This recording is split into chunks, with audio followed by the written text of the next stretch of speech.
ఉన్న బంగారాన్ని విడిపించి ఆ రోజు ఆన్లైన్ రేటుకే మేము కొంటాం. Sharma gold company. నమస్కారం, సుమన్ టీవీకి స్వాగతం.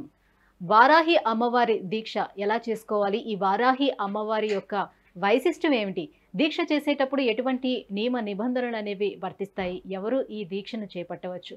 ఈ విషయాన్ని తెలియజేసేందుకు మనతో పాటు ఉన్నారు ప్రముఖ జ్యోతిష్య శాస్త్ర పండితులు బ్రహ్మశ్రీ నందిబట్ల శ్రీహరి శర్మ గారు. గురుగారు నమస్కారం. వాగర్థావివ సంపృక్తౌ వాగర్థ ప్రతిపత్తయే జగతః పితరౌ వందే పార్వతీ పరమేశ్వరౌ. సదాశివసమారంభాం శంకరాచార్య మధ్యమాం అస్మదాచార్య పర్యంతం వందే గురు పరంపరాం. ఆదిత్యాయ చ సోమాయ మంగళాయ బుధాయ చ గురుశుక్ర శనిభ్యశ్చ రాహవే కేతవే నమః. కంచి పీఠాధిపతులు, శృంగేరి పీఠాధిపతులకి నమస్కారములు తెలియచేసుకుంటూ కార్యక్రమాన్ని ప్రారంభిద్దాం. గురుగారు, ఆషాఢ మాసం వచ్చేసింది. ఆషాఢ మాసంలో వచ్చే వారాహి అమ్మవారి యొక్క వైశిష్ట్యం ఏంటో ముందుగా తెలియజేస్తారా?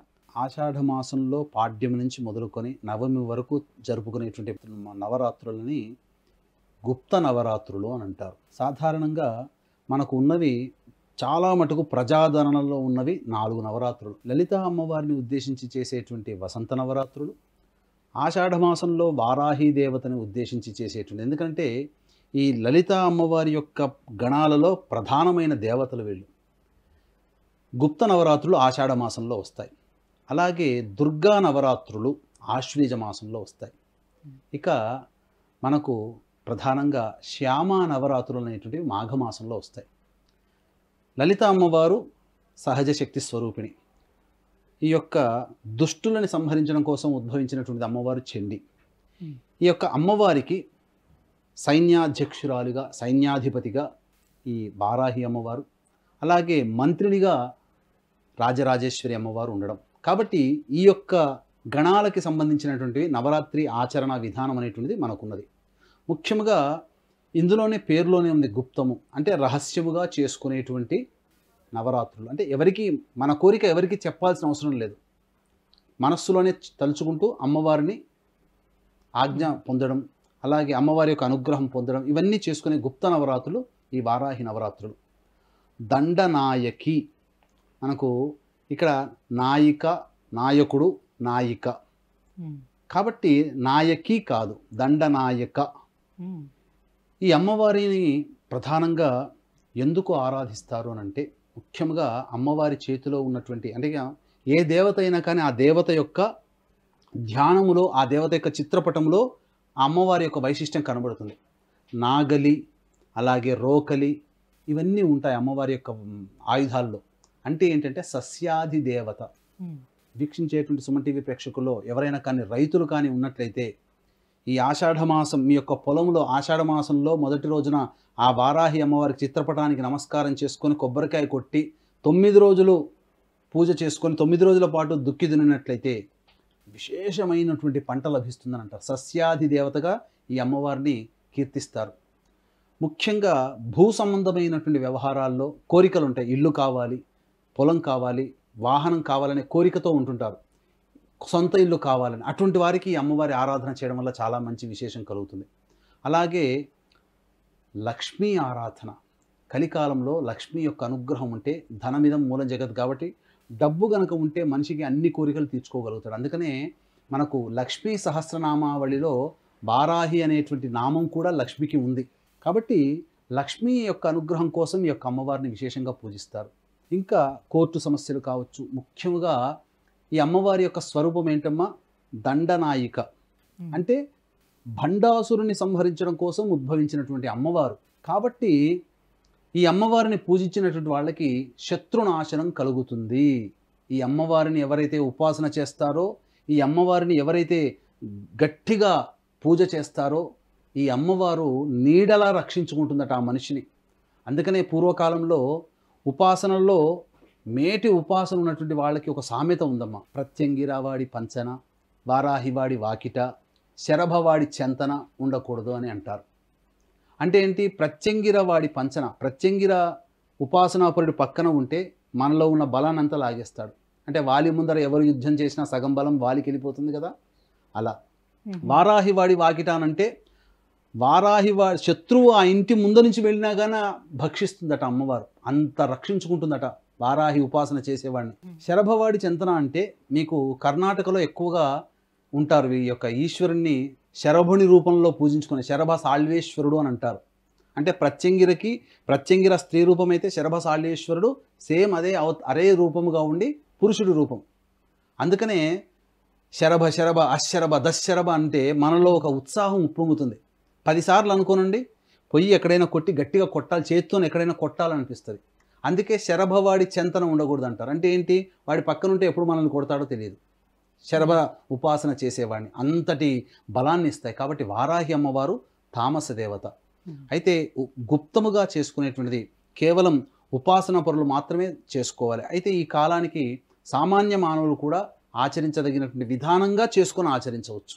అంటే ఎవరెవరు చేయొచ్చు? ఇప్పుడు స్త్రీలు, పురుషులు, గర్భవతులు, కన్యలు ఎవరైనా చేయొచ్చా ఇలా? స్త్రీలు, పురుషులు, కన్యలు, గర్భవతులు ఎవరైనా చేయవచ్చునమ్మా.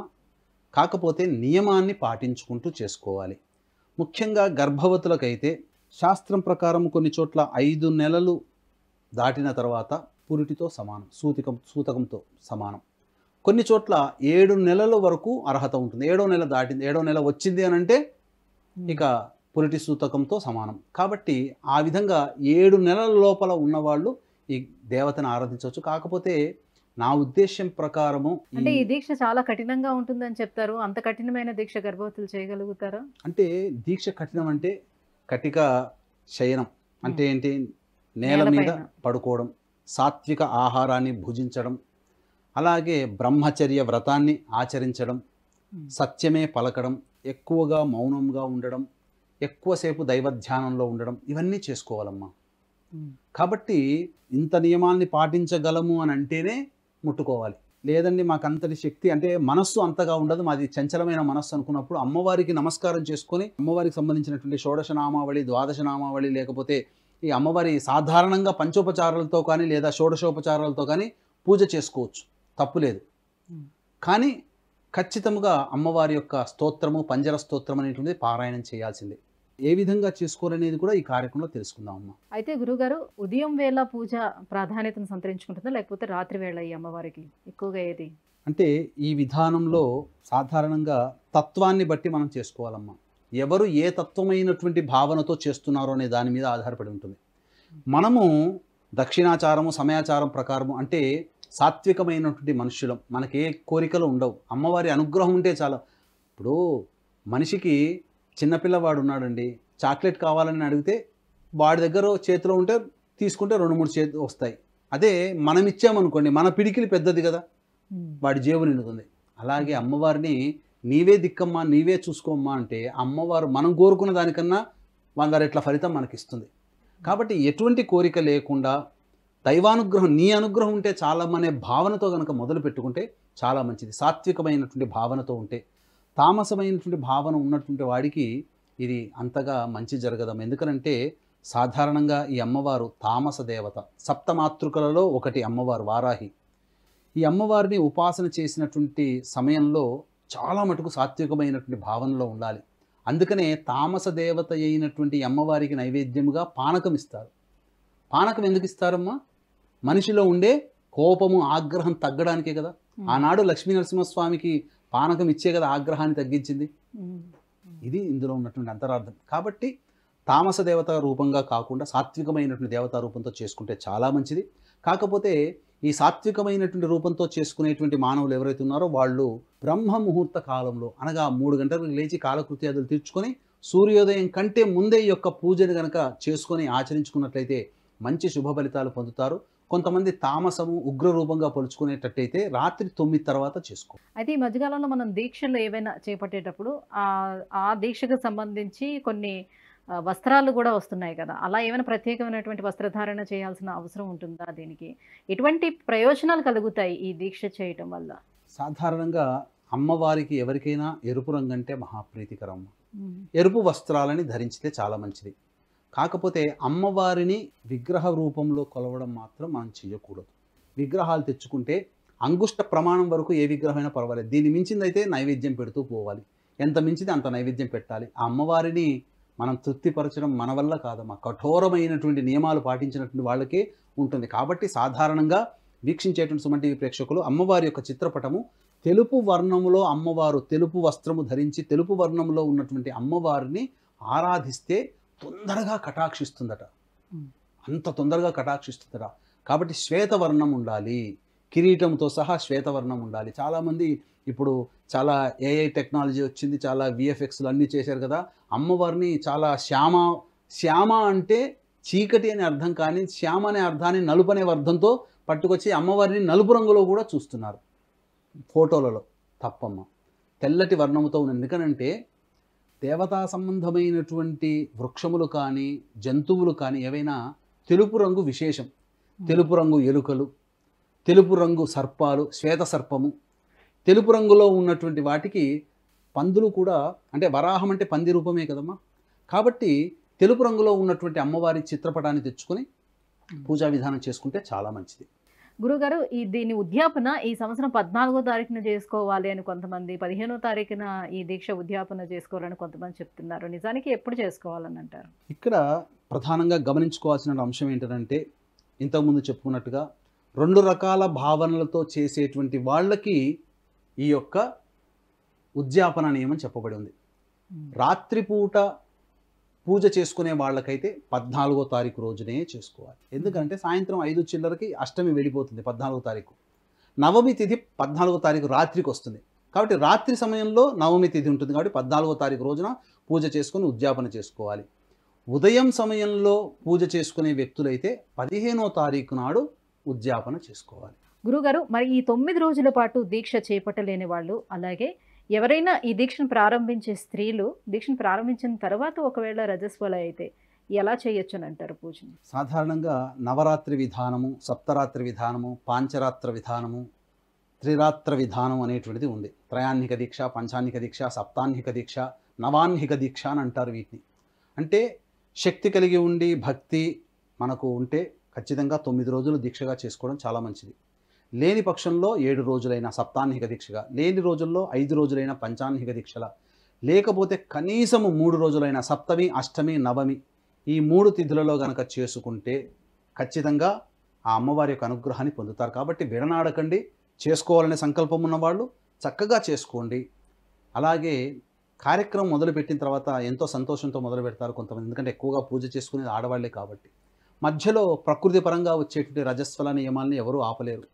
ఆ విధంగా జరిగినప్పుడు 4 రోజులు అయిన తర్వాత 5వ రోజు ఏదైతే పడుతుందో ఆ రోజున చేసుకుంటే ఆ అమ్మవారికి 4 రోజులు అవకాశం ఉంటే, శక్తి ఉంటే 4 రోజులు చేయాల్సినటువంటి ఉపచారాలన్నీ కూడాను 4 యామములో చేయండి. ఉదయము, మధ్యాహ్నము, సాయంత్రము, రాత్రి, ఇలా 4 యామాలు వస్తాయి. ఈ 4 యామాలలో మీ భావన, నేను 2 రోజులు చేశాను, 3వ రోజు చేయలేకపోయాను, 4, 5, 6వ రోజు చేయలేకపోయాను, ఆ విధంగా మీరు చేసే రోజునే 3వ రోజున నేను ఈ పూజ చేస్తున్నాననే భావన పెట్టుకుని, అలాగా 4 యామంలో, పంచయామంలో 5 రకాల కాలాలు ఉంటాయి మనిషికి ఈ యొక్క 24 గంటల్లో. ఆ సమయంలో మీరు పూజ చేయండి. ఆ 5 రోజుల పాటు చేసిన ఫలితం మీకు ఆ ఒక్క రోజులోనే కలుగుతుంది. కనీసము నవమి తిథి రోజునైనా కానీ మీకు ఉంటుంది కదమ్మా సమయం, అవకాశం ఉంటుంది కదా, కనీసం నవమి రోజునైనా కానీ అమ్మవారిని అత్యంత భక్తి ప్రపత్తులతో మీరు పూజను ఆచరించండి. తప్పకుండా ఆ ఫలితం కనబడుతుందని చెప్పవచ్చు. ఈ అమ్మవారి యొక్క అనుగ్రహం కలిగిందంటే శత్రునాశనము కానీ, లక్ష్మీ ప్రాప్తి కానీ, గృహప్రాప్తి కానీ, కోర్టు న్యాయ వివాద విషయాలకు సంబంధించిన విషయాల్లో కానీ అన్నింటా విజయం పొందుతాం. కాబట్టి దీన్ని దృష్టిలో పెట్టుకొని మా పీఠం ఆధ్వర్యంలో 15వ తారీఖు రోజున రాత్రి 9 గంటలకి ఈ యొక్క వారాహి అమ్మవారి దీక్షలు అందరూ చేసుకుంటారు కదా, పూజ చేసుకుంటారు కదా, మీ యొక్క శక్తి అనుసారం పూజ చేసుకుంటారు. మంత్రం యొక్క అనుగ్రహం కూడా అందరికీ కలగాలి. కాబట్టి ఈ యొక్క వారాహి అమ్మవారి పూజ ఎవరైతే ఇంట్లో చేసుకున్నారో దైవానుగ్రహం అందించడం కోసం ఆ యొక్క 15వ తారీఖు రోజున రాత్రి 9 గంటల నుంచి మధ్యరాత్రి నిషీధి సమయం దాటేంత వరకు కూడా ఈ వారాహి అమ్మవారు, ప్రత్యంగిర అమ్మవారికి సంబంధించి, అలాగే బగళాముఖి, రాజశ్యామల ఉద్యోగ ప్రాప్తికి, రాజశ్యామల అమ్మవారి యొక్క హోమాది కార్యక్రమాలు కేవలం 1500 రూపాయల రుసుముతో మీ గోతనామాలతో చేయించడం జరుగుతుంది. అవకాశం ఉన్న వాళ్ళు కార్యక్రమ తదనంతరం కాంటాక్ట్ చేసి పూర్తి వివరాలు తెలుసుకోవచ్చు. ఇక గురుగారు, వారాహి అమ్మవారి దీక్షను ఎలా చేసుకోవాలి, పూజా విధానం గురించి కూడా తెలియజేసినందుకు ధన్యవాదాలండి. సర్వం శ్రీ ఉమామహేశ్వర పరబ్రహ్మార్పణమస్తు. సుమన్ టీవీలో మీ పర్సనల్ అండ్ బిజినెస్ ప్రమోషన్స్ కోసం కింది నెంబర్కి కాంటాక్ట్ చేయండి.